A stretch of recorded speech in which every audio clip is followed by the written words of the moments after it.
नमस्कार, मैं हूं अमित कुमार चौरसिया और आप देख रहे हैं लॉ विद अमित। आज हम बात करेंगे हाई कोर्ट्स के उन लैंडमार्क जजमेंट्स के बारे में जो कि एक बहुत बढ़िया रूल ऑफ लॉ देते हैं, लैंडमार्क जजमेंट्स होते हैं। सबसे पहला केस हम देखते हैं Kesavananda Bharati versus state of Kerala. उससे पहले अपन जान जाते हैं कि हाई कोर्ट होता क्या है। हाई कोर्ट एक बॉडी होता है जो स्टेट में एक होता है। हाई कोर्ट सबके लीगल राइट्स को प्रोटेक्ट करता है। इवन जब आप सो भी रहे होते हैं ना, तो हाई कोर्ट ही आपके राइट्स को प्रोटेक्ट करता है। तो अब हम जानते हैं केशवानंद भारती केस के बारे में। यह केस इंडिया की लीगल हिस्ट्री का एक टर्निंग पॉइंट था। केशवानंद भारती जी एक मैथ के हेड थे। उन्होंने चैलेंज किया था केरला के लैंड रिफॉर्म लॉ को। उस टाइम पे सुप्रीम कोर्ट ने उस बात पे कहा, parliament can amend the constitution but parliament can not amend its basic structure. यहीं से आया था basic structure of right. Case number 2, Maneka Gandhi versus union of India. ये 1978 का केस था। सुप्रीम कोर्ट में ये केस लास्ट में डील हुआ। मेनका गांधी का पासपोर्ट गवर्नमेंट ने बिना किसी रीजन के सीज कर दिया था, बैन कर दिया था। तो कोर्ट ने कहा राइट टू ट्रैवल अब्रॉड भी आर्टिकल 21 में आता है।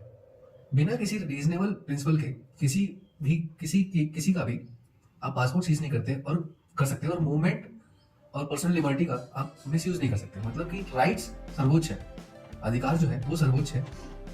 यह आर्टिकल, ये केस बन गया ह्यूमन राइट्स का हार्ट उस टाइम से। Case number 3, Mohammed Ahmed Khan versus Shah Bano. 1985 का ये केस है। कॉलेजों में ये केस बहुत फेमस है क्योंकि जब भी मेंटेनेंस का मैटर आता है सेक्शन 125 ऑफ सीआरपीसी, तो हम सब स्टूडेंट सेक्शन 125 के तहत ये केस लिखते हैं। शाह बानो फेमस केस है।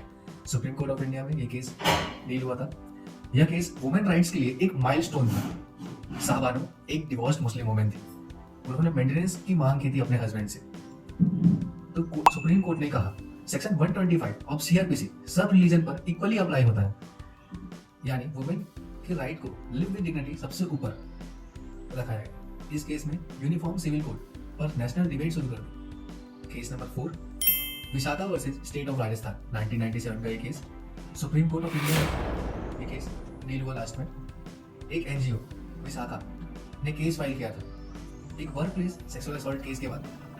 सुप्रीम कोर्ट ने sexual harassment violates rights to equality and dignity, और तब कोर्ट ने बनाया विशाखा गाइडलाइंस जो आज भी चलते आ रहा है, जो बाद में पॉस एक्ट 2013 का बेस बना। यानी हर वर्क प्लेस पे सेफ एनवायरनमेंट जरूरी है। Shreya Singhal versus union of India 2015 का ये केस है, बहुत ही फेमस केस है। हम श्रेया सिंघल को ऐसे भी जानते हैं। सुप्रीम कोर्ट में एक मैटर चला। ये था इंटरनेट फ्रीडम का सबसे बड़ा केस। कोर्ट ने सेक्शन 66A आईटी एक्ट को अनकॉन्स्टिट्यूशनल डिक्लेयर किया क्योंकि वो फ्रीडम ऑफ स्पीच को रेस्ट्रिक्ट करता था। सुप्रीम कोर्ट ने कहा ओपिनियन देना क्राइम नहीं है, और यहाँ से इंडिया ने जीता अपना डिजिटल फ्रीडम।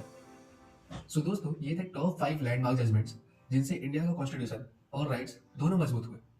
ऐसे और सिंप्लीफाइड लॉ एक्सप्लेन्स के लिए फॉलो करो लॉ विद अमित, जहाँ लोग बोरिंग नहीं इंटरेस्टिंग बन जाते हैं। Thank you.